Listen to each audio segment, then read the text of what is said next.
So, hi guys! Good morning! Ayan, hitting the slopes after 1 week. And imimit ko lang si Ariana, which you already see in my vlog. Kukuha ng coffee. $2 coffee, the cheapest coffee that you can buy here in Whistler. Kasi ano to tourist, diba? Tourist spot. Kaya mahal lahat. Ang coffee dito, medium latte, it's $6.75. Wala pang tax tsaka tip. So sabi, si Fernan naman nasa taas na. IC daw. IC sa taas sa Whistler. And tinanong ko siya kung kumusta sa Blackcomb. Sabi niya, hindi niya alam. Kasi hindi pa siya nakakapunta doon today. So it's 11:30 AM here in Whistler, Saturday, day off. Yan, and ang daming mga turista kahit na naulan. Akala ko nag-i-snow sa taas, hindi pala. So, ay, nakikita ko na si Ariana, hindi naman siya naka-snowboard. Akala ko sasama siya. Oh, anyari? You're not going? Wala? Wala? Say hi. Anong nangyari? You're not going?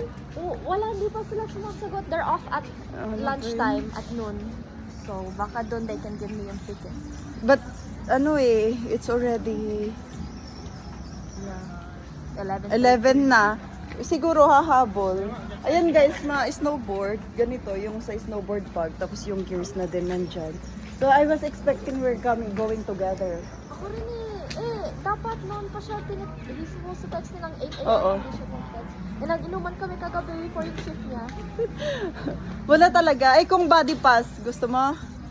Magkano Yun sa discount ko. I'm not sure. Pero baka papalo pa rin ng mga less 100. Kung less 100. I see, pero sa taas. Isip-isip. Okay, guys, ayun mountain. Coffee. Ah? Coffee? Yeah. Sa... No, I'm gonna show you the cheapest coffee. Oh, the one, the $2. Yeah, the $2.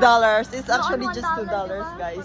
So, yeah, actually it's just a coffee machine na siya, automatic na lahat, like what they're using in the Tim Hortons or yung mga nabibiling pindot-pindot na lang, tapos you need to, may coin doon. So, para siyang piso machine, ganun. So, ayan guys, this is just the update. I'm just excited to go up again. And to Ariana na, after 3 months, we met yesterday. Kasi nag-relocate din siya. Ayun guys, bye-bye!